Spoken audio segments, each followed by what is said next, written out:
की जय हो।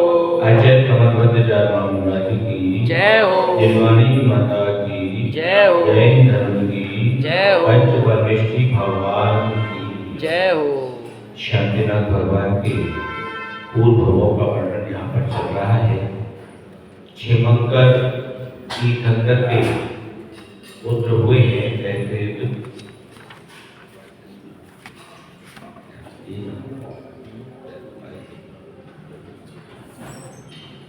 और जो राजा है वो एक विद्याधर उनके पास बैठा हुआ आया है, उनके पीछे विद्याधरी है और उनके पीछे दादाजी भागते हुए आए हैं। तो तब मैं जो राजा दशरथ है वो एक कथा सुना रहा है कि ऐसा तुम्हारे जीवन में क्यों घटित हो रहा है। तो यहाँ पर कांचन नगर में महेंद्र विक्रम नाम का विद्याधर राज करता था। उसकी रानी का नाम अनलवेगा और अजित नाम का पुत्र हुआ। इधर राजपुत्र नलिन केतु को भी उत्पात का देखकर आत्मज्ञान प्राप्त हुआ और काललब्धि प्राप्त होने से उसे संवेग प्राप्त हुआ। उसने पहले जो दुष्चरित पालन किया तदर्थ की निंदा करने लगा और हृदय में बर्बरिस्ती छोड़ने का संकल्प कर अपने पाप का पश्चाताप करने लगा। वे विचार करने लगा कि मैं बड़ा पापी हूँ, पर स्त्री भोगी हूँ, लपट हूँ, अधम हूँ, विषांत हूँ, सैकड़ों अन्याय करने वाला हूँ। स्त्रियों के शरीर में इच्छा बढ़ेगी क्या? ये चमड़ी हड्डी हड्डियों का समूह है। संसार में जितने अमयुक्त पदार्थ हैं उन सबका आधार और विष्टा आदि दुर्गंध में जीवों का घर है। ये शरीर का धातुओं से बना है, मृत है, दुर्गंध में है, घृणा करने योग्य है और इसके 900 छिद्रों से सदा मल मूत्र आदि बाहर करते हैं। ये केवल बाहर से पूरी चमड़े से ढका हुआ है, ऊपर से वस्त्र आभूषणों से सुशोभित है। ये किंपाल फल नाम विश्व के समान है, अंत में ये बहुत दुख देने वाला है। यहाँ पर और भी वर्णन किया है कि संसार में ऐसा कौन सा ज्ञानी पुरुष है जो इसका सेवन करे। कोई ज्ञानी होकर भी यदि इसका सेवन कोई समझना चाहिए कि उसकी बुद्धि उचित नहीं है। ये सब तो नरक का घर है, जिनके माता हुआ दीपक है, बड़ा भारी अजल है। ये पर स्त्री सब नरक की मान है।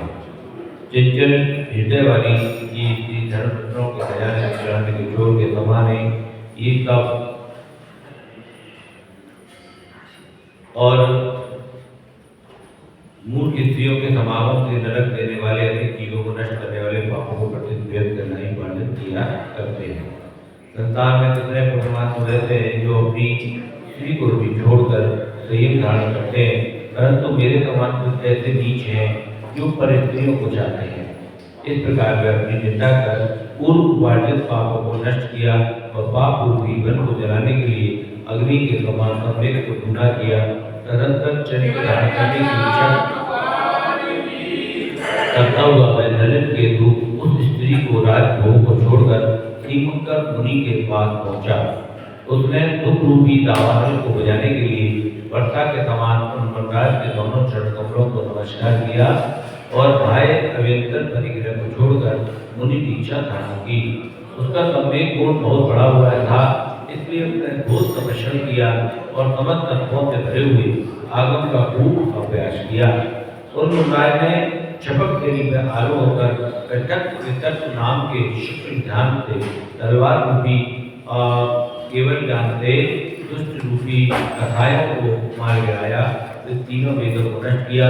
फिर उन्होंने दूसरे शुक्ल ध्यान रूपी वज्र से बाकी घातिया कर्म रूपी पर्वतों को छू दिया। इस प्रकार साक्षात केवल ज्ञान प्रकट किया।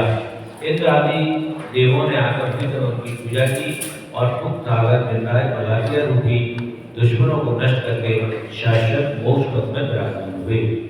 पितिंकरा ने भी अपने दुराचरण की निंदा की और मोक्ष प्राप्त करने के लिए संवेद धारण कर सुवर्ता नाम की अल्पिता का समीप पहुंची। जो पितिंकरा थे जिसका अपहरण किया गया था, उसे भी बहुत गिरानी हुई और वो भी आयका के पास पहुंची और सभी परिग्रहों का त्याग कर वो उन्होंने भी दीक्षा ली और विधि पूर्वक अपने प्राणों का त्याग किया। उस पुण्य से अनेक रूप और गुण के समुद्र ऐसे ईशान तत्व में उत्पन्न हुए। निरंतर माँ के पृथ्वी भोग कर आयु पूरी करके वहां से क्षय कर शुभ कर्म से अब तेरी पुत्री हुई है। इसलिए पूर्व जन्म के स्नेह से इसका मन राग से अंधा हो रहा है। ऐसे इस अजित सेन ने इस विद्याधरी को जबरदस्त विकार उत्पन्न करना चाहा था। पहले जन्म के संस्कार से इस लोक में भी जीवों के स्नेह वेर गुण राग द्वेष आदि का बराबर चले आते थे। पूर्व भव में वो उसकी पत्नी थी, उसको छोड़ के चली गई, इस भव में उसका बैर बराबर उपज आता है। यही समझकर बुद्धिमान वैरी के लिए कभी विषाद नहीं करते, इसलिए अन्याय करने का बैर भाव इस पुत्री का साथ छोड़ दे। ये शांतिमती विद्याधरी राजा वज्रायुध से अपने पहले भव के विचित्र समाचार को जानकर संसार से विरक्त हो। और जो शांतिमती विद्याधरी थी तो उसको मानने आई थी विद्याधर को, वो भी संसार से विरक्त हो गई। उसने अपने विवाह आदि संस्कार छोड़ दिए और पिता का त्याग कर देवों के पूज्य ऐसे क्षेमकर तीर्थंकर के समीप पहुंच गई। उस सती ने श्री जितेंद्र की परीक्षा की, उन्हें नमस्कार किया और उनकी सभा में बैठ गई। ने कानों से जन्म मानव बढ़ावा की जलन को दूर करने वाले, आत्मरस प्रकट करने वाला, मुनियों के समन्वय योग को तीर्थन करके मुख्य चंद्रमा के समान चलने वाला धर्मामृत रूपी व्रत का उत्तम रस का मान किया।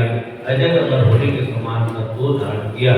तदंतर वे सुलक्षणा नाम की गुणचारिणी कृष्णगढ़ी के समीप पहुंची और नमस्कार कर मोक्ष प्राप्त करने के लिए वो भी हारिका बन गई।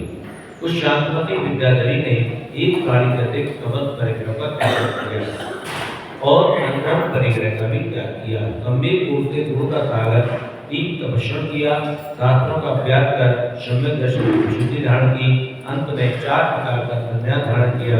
एकांत चित्त से भगवान जीवन का स्मरण किया, भावनाओं का चिंतन किया, समाधि पूर्वक प्राणों का त्याग किया और सम्यक दर्शन के प्रभाव से स्त्रीलिंग भेद का नाश करके ईशान तत्व में बड़ी वृद्धि की देर हुई।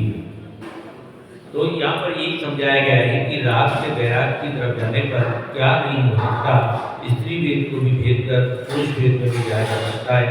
और जो भी इस समय वैर भाव बना हुआ है उसके पीछे कोई ना कोई पूर्व भव का कोई ना कोई कहानी जुड़ी हुई है, उसी के कारण पूर्व भव से चलता हुआ वो इस भव में भी आ जाता है।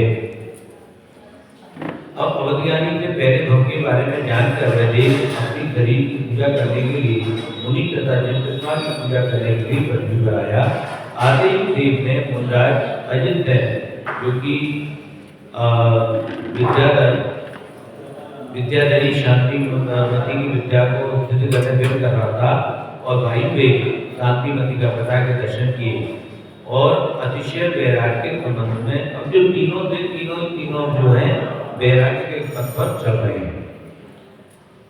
तपस्या ध्यान से उन दोनों को केवल ज्ञान की नेत्र प्राप्त हुए। उन दोनों को वे केवल ज्ञान उसी समय प्राप्त हुआ।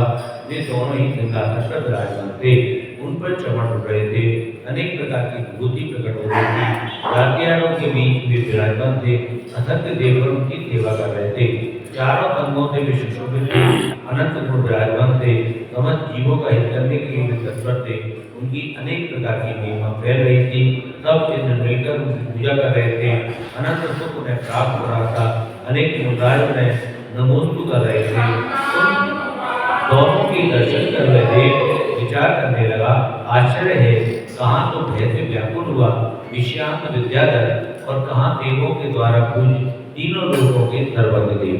तो कह रहा है कि एक पल पहले तो ये विषयांत था ही देव, और अब इसने इतनी विशुद्धि कर ली, तपस्या करके केवल ज्ञान प्राप्त कर लिया और अब ये सर्वज्ञ हो गया। कहाँ तो मेरा दर्द था, कहाँ पे सब पदार्थों को एक साथ देखने वाले ये भी भगवान। संसार में बड़े पुरुषों को भी अनंत आश्चर्य करने वाली ये बात है। पहले मुनियों ने बताया था कि जीवों में अनंत शक्ति है, ये झूठ कैसे हो सकता है।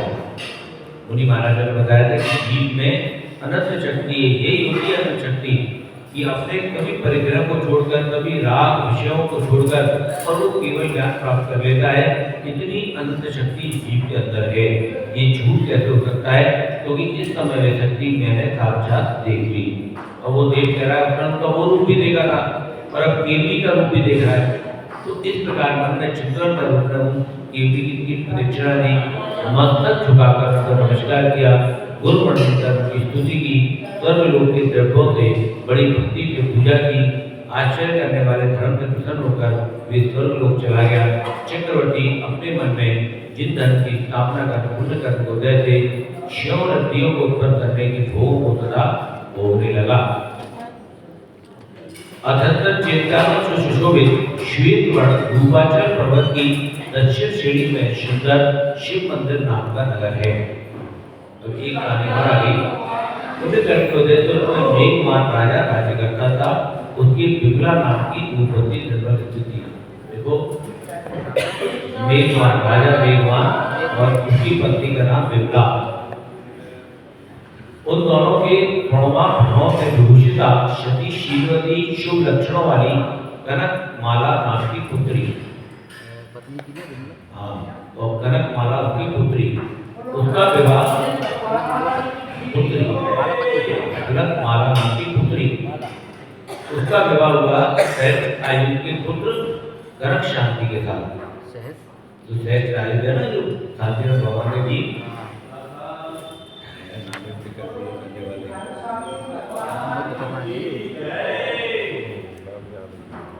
शुभ जैसे कनक माला उसे सब तरह के सुख देती थी। पुण्य कर्म को जैसे स्वस्थ कार नाम के नगर में जयसेन नाम का राजा राज्य करता था। उसकी रानी का नाम था जयसेना, जयसेन और जयसेना, और उसकी पुत्री का नाम बसंत सेना।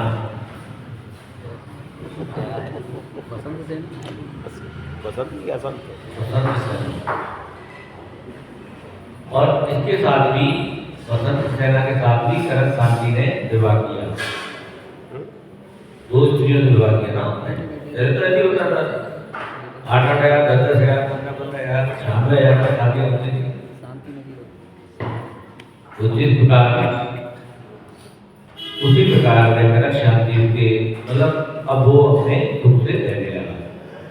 उसी प्रकार के उदय से उस वन में विमल ब्रह्म नाम के मुनि के दर्शन कुमार को हो गए। वे मुनराज वह बुद्धिमान उनको नमस्कार कर 3 प्रदक्षिणा देके उनके पास बैठ गए। अब गिरे हुए थे और पाप मल से रहित थे, सब जीवों का हित करने वाले थे। वे बुद्धिमान उनको नमस्कार कर 3 प्रदक्षिणा करके उनके पास बैठ गए।